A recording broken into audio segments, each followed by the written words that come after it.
Welcome to the Q1 Buck Pull. I'm Tim Hart with Mike Big Buck Hoffner. This week we've got more bucks, and as the season winds down, a lot of people are taking advantage and entering their deer in the Q1 Buck Pull. Yeah, I'll tell you what, it's toward the end of the season, but I think the reason we're getting more people to bring some deer in, the weather's been cooperating. It's been a little bit warmer, so people haven't been so afraid to go out in the woods and have to put on all the clothing that goes along with deer hunting this time of the year. So there's been a lot of folks out. I will tell you, in the Branch County area, I'm seeing more deer the last couple of weeks than I did in the entire season. Yeah, you know where I came from the UP, they call it yarding up, and it's interesting because I've talked to a few people, again, just this last week, and they've been out over the weekend. I said, you know, Mike, I wasn't hardly seeing anything. All of a sudden, I'm seeing doses of 5-10 deer all in one batch.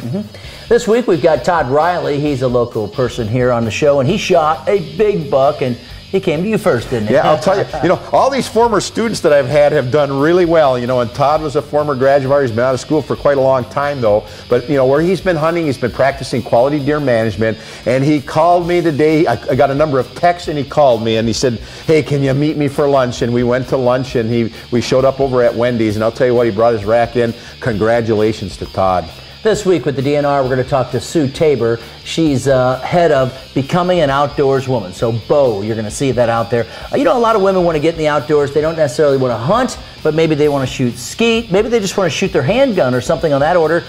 This is the way they can do it. Yeah, and I think that's been phenomenal, because I think the hunting thing that makes it so cool is you no longer get, you don't just go out with just the guys anymore. It's something that you can involve the full family with, and certainly you want to bring your wife along to get her involved in those activities. And last year, speaking, because this is the Christmas edition, that was one of the items that my son bought his future wife-to-be, was her first handgun. How about that?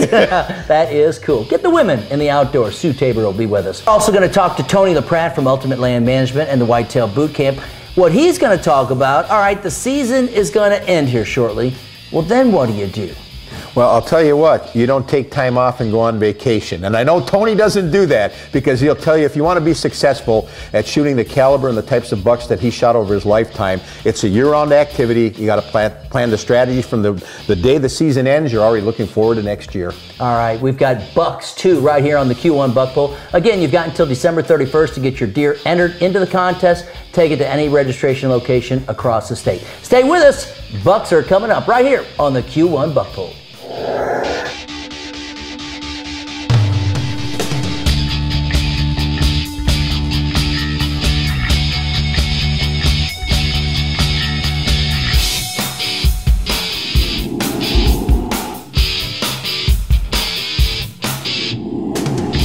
The Q1 Buck Pull is sponsored by these participating businesses who support the great outdoors in Michigan.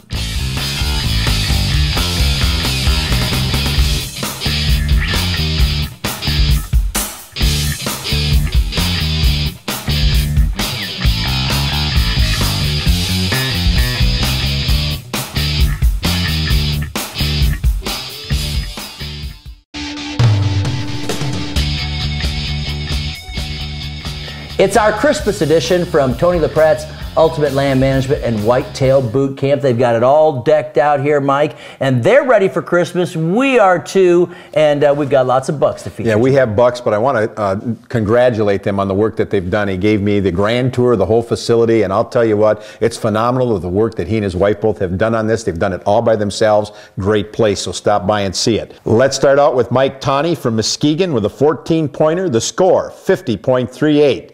Ken Karbowski from Houghton Lake brings in a 8-pointer. His score was 37.5. Cole Sager from Imlay City with a 7-pointer. The score, 27.5. And Sheldon Miller from Jackson, Michigan brings in a 12-pointer. The score, 48.5. Well, it's time now to feature one of the big bucks from the Branch County area. Todd Riley, a former student of yours, took a big buck this year. And the funniest part about the whole story is he's already got this big mount at his house. And he told his wife a few years back, "I'll never top that, honey, man. This is it." And he said, so the worst news he had to say to her was, honey, I topped that one and we're mounting this one too. Well, you got to spend money. It's Christmas time. You know, the other thing that's kind of interesting, he was out with his hunting partner. When he shot it, it kind of ran off into no man's land, and all of a sudden his buddy shoots his gun, and he thought it was his deer. Right. So what a surprise when he stumbled across his buck. Here's my interview with Todd Riley. Todd Riley from Coldwater with a big 12-pointer. And Todd, kind of an interesting story how you got the deer and you were out hunting with a buddy. Let's hear how the deer, how you took the deer.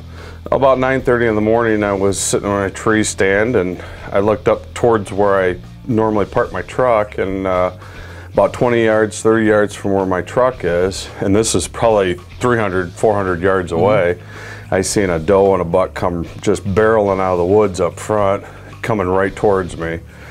And he jumped over a fence, ran across the field, and stopped about 180 yards broadside, and just decided I didn't feel that comfortable with my muzzle loader, even though I'm pretty accurate at 100 yards. He was still probably about 180 yards away. So I decided not to take the shot, see which direction he was going to come, because he was running straight towards me. And he took off running again, chasing this doe, went into the woods behind me, and lost him for about 20 minutes. And I was just stressing. You know, I'm thinking he's going to run right through that woods and go out and be gone. And be gone. And so I got my scope out and on my muzzle loader, and I'm trying to find him in the woods. And I find him, and he gives me another broadside shot, but at that time it was still 150 yards away. And I just earlier in the day I'd seen a truck out there on the other side of that woods, and I just decided, well, you know what, hopefully that truck's still out there and it'll send them my way. Push it a little bit. Right behind my tree stands like a little land bridge going in between two woods, and sure enough, the doe ran right towards me, ran right underneath my tree stand, and you know, this guy ran right in back of me, stopped probably about 15 yards, and thank God I had that muzzle loader with me, that, you know, for that 15-yard shot. That's right. And, all the distance that you get. Yeah, and I shot him. He took off running. I watched him. He jumped over a log, and you know, one thing that kind of got me nervous because he was so close. You know, I couldn't through the scope. All I seen was brown. Right, you right. know? Well, and you get the smoke of the muzzleloader too. Yeah. He jumped over that log, and he kind of hinched his back a little bit, like what I've heard they do when you gut shot him or something. I'm thinking, oh great, I gut shot him, and I lost him. I couldn't see him at all, and you know, I waited for a little bit, called my buddy Joe, and said, you know, I just shot a monster, and he was running right towards you, and I'm sitting there just stewing. You know, can't wait to get out of the tree stand, and I should have just stayed in the tree stand, but I got down and I found good blood, and I thought, well, he's hit good. It's good, good dark blood, and I started tracking him. I tracked him to about the last place where I seen him, and he jumped up again. And I'm just thinking, oh, I'm kicking myself, thinking, you know, this is the stupidest thing you could do hunting. Right. And so I called Joe and said, he's running towards you again. Joe didn't pick up this time, and a couple minutes later I hear gunfire, boom, boom, boom. And I was just thinking, oh, he just shot my deer. So he calls me, tells me he just shot one. It would come through right beside him, limping, and he's pretty sure it was the one that I shot.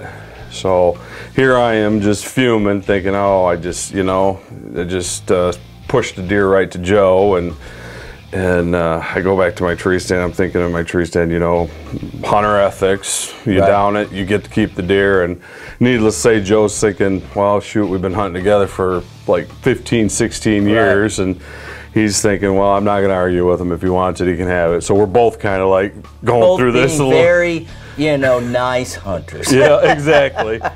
So he calls me up and says, well, let's just wait about an hour. You go back to the tree stand, and we'll hunt a little bit longer, and then we'll track this deer. And after about an hour, he calls me, and I'm thinking, well, I'll just walk right to his tree stand, and you know, we can start tracking from there. And you know, I get down on my tree stand and start walking. I find the blood trail from where I had shot it. Probably followed this I mean, you could tell he was running because you'd find blood, then you wouldn't be able to find anything. Right. And I was just trying to follow a natural trail that it looked like he was following. And you know, I probably went about 60, 70 yards from where I last seen him. Lost blood again, and I'm just looking around. I look over the side, and there he is. Nice. I was like, wait a minute, what did he shoot if I shot this one? And so I called him up and I go, I don't think you shot my deer, because this one's right over here and he's huge. He was just, the body of him was really impressive, and that's what really, you know, between a 2.5-year-old buck and probably a 4.5-year-old buck. So you guys are practicing a little quality deer management on that area. Yeah, we're trying really hard to pass up the 2.5-year-old bucks and 1.5-year-old bucks. And so then what did Joe end up shooting? Joe ended up shooting a nice 10-point, and that's, you know, it was one of those things where he's thinking, when it came through, it was a nice one, but it was wounded, so he did the right thing. He was just looking at it going, why did he shoot that? Because it's a nice one. It's probably a 2.5-year-old buck, but it's something typically we wouldn't shoot out there. And because of that, we've got some nice pictures on our game cam. We've got one picture with, I think, about 4 bucks on it, and 2 of them, one of them's this one, and then Joe shot a real respectable 9-point. Very nice. And it's just good deal. And that's your biggest deer ever, right? This is my biggest deer. A big buck for sure from Todd Riley. And again, I remind you, you got until December 31st to take your deer in to get it registered. Mike, we have fabulous prizes. We'll talk about those at the end of the show. And then you got more big bucks to feature coming up, don't you? Exactly. We've got bucks, and more bucks. How about that? And you're watching the Q1 Buck Poll. Stay with us.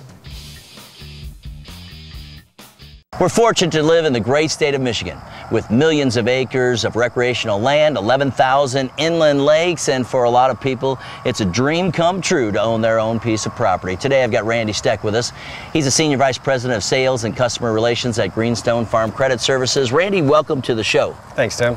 Now, Greenstone has been a proud sponsor of the Q1 Buck Poll for a number of years, and you've really helped thousands of Michigan residents own a piece of recreational land. Yes, we have provided financing for thousands of folks across the state, and we're very happy to be part of that dream building process. And Greenstone has a number of outdoor enthusiasts on staff, but you also have locations all over the state too. Yes, our 31 offices are conveniently located to the bulk of the customers that we do business with, and we encourage those folks to stop in and talk to us. We share a lot of the same values and beliefs that the outdoors community has, and many of our staff actually enjoy the same activities. Randy, there's a lot of different programs too, aren't there? Yes, we can provide financing for up to 30 years and a fixed rate of interest for as little as 20% down. Well, Randy, when we were talking outside, you talked about loans as long as 30 years, as little as 20% down. You've got all different types of programs, but what sets Greenstone apart? Really, it's the people that work here at Greenstone and the solutions that we can provide to folks in helping them with their dream purchase. And whether it's, you know, a lot of these customers have not had a lot of experience in purchasing real estate or dealing with a lender, so we can walk them through that process and really provide a lot of value, expertise and advice to help folks through that process. And if I want to learn more and get more information? You can check us out on the web, give us a call, or stop by any one of our 31 offices throughout the state of Michigan. And he talks about the 31 offices. That's 31 locations where you can register your buck or doe in the Q1 Buck Poll. They can take care of you. Randy, thanks for being with us. You're welcome. All right, Randy Steck's been with us from Greenstone Farm Credit Services. I'm Tim Hart, and you're watching the Q1 Buck Poll. It's our Christmas edition on the Q1 Buck Poll. Merry Christmas and happy holidays to you and your family. Well, we've got deer to feature right now, and then we're going to talk to Sue Tabor with Becoming an Outdoors Woman. But first of all, Big Buck, you got some bucks for us? Yep, here we go. Let's start out with Warren Cherry from Zeeland, Michigan with a 9-pointer, the score 43 1/4. Dylan Peacock from Morley with an 8-pointer, the score 42. And Christopher Olson from Warren, Michigan with a 10-point buck, scoring 44 1/2. A lot of women like to go out and hunt. But you know what? A lot of women also like to go out and shoot their bows. They like to shoot handguns, shoot some skeet and trap, and really just kind of be in the outdoors. And that's what Sue Tabor's going to talk about. Yeah, you know what? Like I told you before, my son has gotten his wife hooked on handgun shooting, so that was his Christmas gift to her last year. But you know what? Last week when they were up visiting, she wanted to go out and she sat in the deer blind with us as we muzzle loaded, and I thought that was awesome. All right, so you get them out doing one thing, and then maybe they'll go out hunting with you coming up. Here's my interview with Sue Tabor with the DNR, Becoming an Outdoors Woman.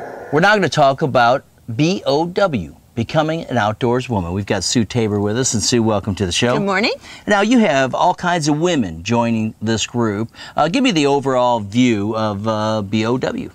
It's all about the women getting together and having fun. They really enjoy the opportunity to learn the recreational shooting, kayaking, backpacking, camping.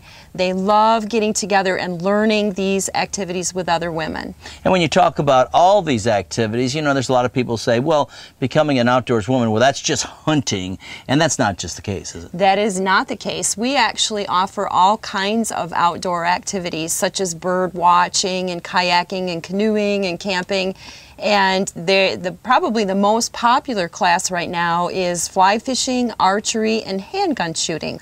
Well, one of the things I think that is important is that when somebody gets out to try something new, a lot of times it's like, oh, I just don't want to do it. I've got other things to do. I've got a lot of things going on. But then when they get out and actually do things in the outdoors, like, this is so cool. Right, and they wish they would have started doing it a long time ago.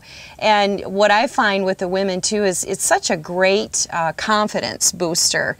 You know, I see women come particularly to the shooting classes, and you know, they're nervous. They're a little bit nervous, and that's fine.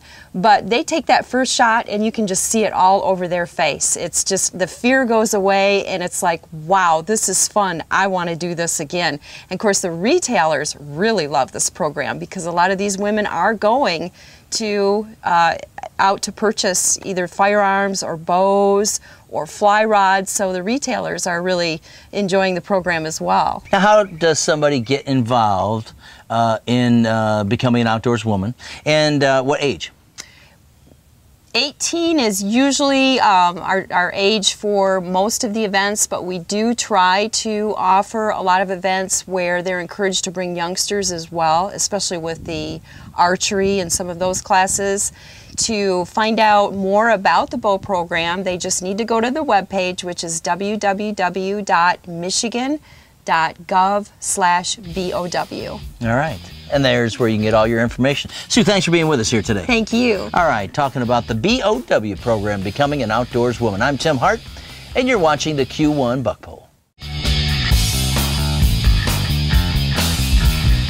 Back here with the Christmas edition of the Q1 Buck Poll, and Big Buck Hoffner's got some reindeer antlers he's going to wear here in just a little bit. Is that right? I'm not sure. I think it is. I didn't know reindeer were gray. Well, I'm just, you put a little red on top of your head, you're good to go. But right now, I need you to feature some bucks from around the state. All right, let's start out with Zach Burton from Charlotte with an 11-pointer. His score was 51 3/4. Wayne Wellman from Birch Run brings in an 11-pointer. His score was 50. And Gary Broff from Flint, Michigan also brings an 11-pointer. His score was 42 1/4.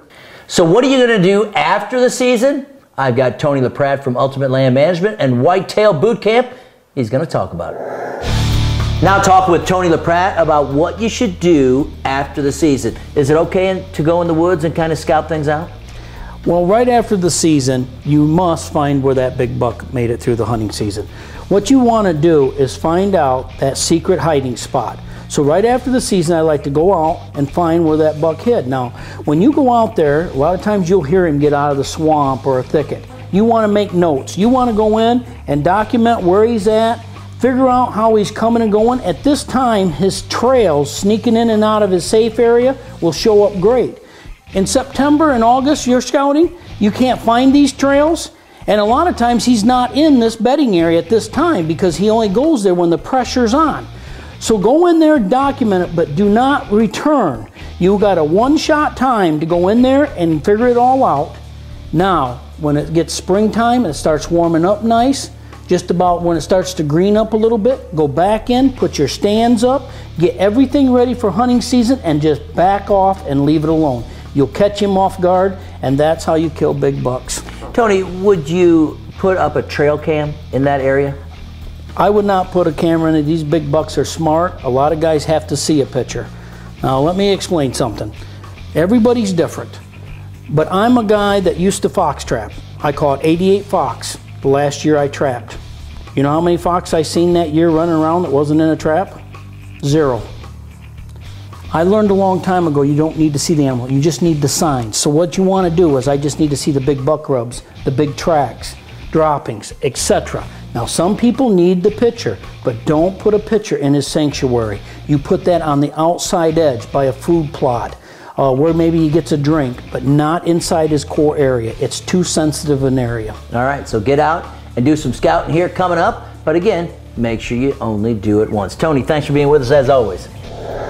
Great information, as always, from Tony LaPratt. And again, you can go to his website and get more details about their upcoming boot camps and what you should do. And I'm taking a look at, I don't know if it's a reindeer buck Hofner or what the deal is. You know, it's whatever you do for the Christmas edition. And every year, one of us gets talked in. Hey, I want to know what my rack score. Did I at least go over 50 points? Well, you got a 6-pointer. You don't have much inside spread. Your mass is kind of medium. I don't know. You're probably in about the 15 to 20 range. But I'll tell you what, I did get a cool candy bar for Christmas from my secret elf, one of my secretaries. She was out shopping this weekend and she found the big buck candy bar on it. And there's a picture of a heck of a buck on this big buck candy bar. She just wondered where my picture was. And so maybe next year we can endorse this big buck Hofner candy bars for next Christmas season. Holy cow, you're reaching, I think. I don't care if you are wearing red antlers on top of your head. I do believe you're reaching. But we are having a great time here on the Q1 Buck Bowl. Again, our TV show goes all the way through February. We just want to wish everybody Merry Christmas and a happy holiday season, a safe holiday season. And Merry Christmas to all of you. Go online. We're starting to list all the prizes. We're starting to list the party dates. And in particular, March the 2nd, we'll be at the Soaring Eagle, and that's where we're going to give away that ATV. For Mike Big Buck Hofner, Mike Reindeer Hofner, I'm Tim Hart. Be safe whenever you're out in the woods. There's a little better. Yeah, you were kind of weak. You know, if I wouldn't have brought in my parts, it would have been terrible. I'm surprised his humor didn't say, that would have been durable. Terrible. Where's your brother, Daryl? Terrible. That's terrible. Who said terrible? Who is the guy that pronounces it terrible? That's terrible. It's simply Charles terrible. Barkley. That's right. Charles Barkley. On TV. He kind of reminds TNT. me of Charles Barkley. Look at this. Charles Barkley himself. You're terrible. You're terrible is what you are. You know, I remember when Tim could jump up and touch the net. Can't do that anymore, can you? I don't have any problems with this. The camera does not lie. To be truthful with you, I was looking at you just as if you're going to screw up again because I thought you were going to.